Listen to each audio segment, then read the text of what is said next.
लोकसभा चुनाव परिणाम के बाद और नई सरकार के गठन के बाद चंद्रबाबू नायडू और नीतीश कुमार के हर कदम पे सभी का ध्यान रहता है।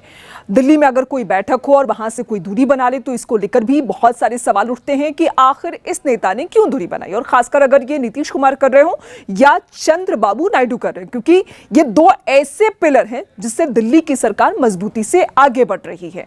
नीतीश कुमार नीति आयोग की बैठक से दूरी बना चुके हैं, वो नहीं पहुंचे दिल्ली और उन्होंने बैठक में हिस्सा नहीं लिया। आज ये महत्वपूर्ण बैठक चल रही है, तो इसको लेकर एक बार फिर सवाल उठ रहे हैं कि आखिर नीतीश कुमार ने इस बैठक से क्यों दूरी बनाई है। कहा यह जा रहा था कि बजट में सबसे ज्यादा अगर किसी को फंड दिया गया या फायदा पहुंचा तो वो प्रदेश बिहार है, भले ही उसे विशेष राज्य का दर्जा न दिया गया हो। केंद्र सरकार की तरफ से इसको लेकर एक जवाब भी दे दिया गया संसद के जरिए, लेकिन क्या नीतीश कुमार नाराज हैं, कोई और वजह है, इसके बारे में अभी तक खुलासा नहीं हो पाया है। लेकिन इस बात पर सभी गौर जरूर कर रहे हैं कि नीतीश कुमार ने नीति आयोग की बैठक से क्यों दूरी बनाई है, क्योंकि नीतीश कुमार उन नेताओं में शुमार है जो अमूमन दिल्ली में कोई बैठक तो ऐसा नहीं होता है कि वो दूरी बना ली, चाहे वो बीजेपी के साथ हो या बीजेपी के जब साथ नहीं रहे हो तब भी उनको हमने ऐसे ही देखा है। अब इस बीच खबर एक ये भी मिल रही है कि उन्होंने सम्राट चौधरी जो कि बिहार के डेप्यूटी सीएम हैं उन्हें अधिकृत किया गया था, लेकिन इस बैठक में यानी नीति आयोग की बैठक में आप किसी प्रतिनिधि को नहीं भेज सकते हैं और इसीलिए सम्राट चौधरी को नीति आयोग की बैठक से दूरी बनानी पड़ी।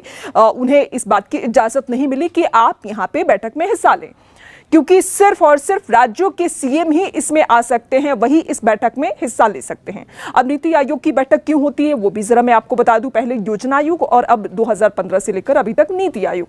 किसी भी देश को चलाने के लिए या विकसित करने के लिए उसके राज्यों की भूमिका बहुत महत्वपूर्ण होती है, और यही वजह है कि साल दर साल नीति आयोग की बैठक के जरिए देश के प्रधानमंत्री तमाम राज्यों के सीएम के साथ तालमेल बिठाने की कोशिश और विकसित भारत को लेकर जो एक रोड मैप तैयार किया जाता है उसमें राज्यों की भूमिका क्या हो सकती है, कहां पे किस फंड की जरूरत है या क्या परेशानियां आ रही है, इन तमाम बातों पर फोकस किया जाता है। और इसीलिए बैठक बेहद महत्वपूर्ण माना जाता है नीति आयोग की बैठक जब भी होती है। और इसमें अगर कोई सीएम दूरी बनाए तो बहुत सारे सवाल भी उठते हैं, जैसे कि नीतीश कुमार के नहीं पहुंचने से। हालांकि इस बीच झारखंड के सीएम हेमंत सोरेन ने पहले कहा कि वो नीति आयोग की बैठक में पहुंचेंगे, लेकिन वो भी नहीं पहुंचे हैं।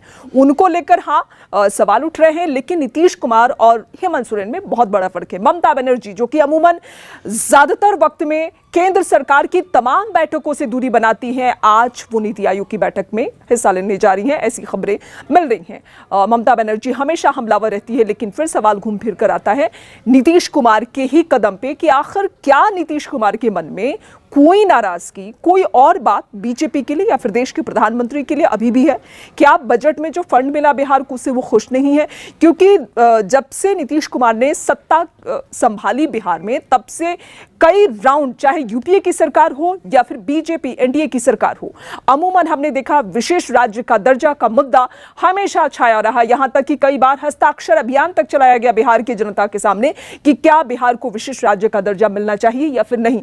तो क्या इस बात को लेकर नीतीश कुमार नाराज हैं या वजह कुछ और है?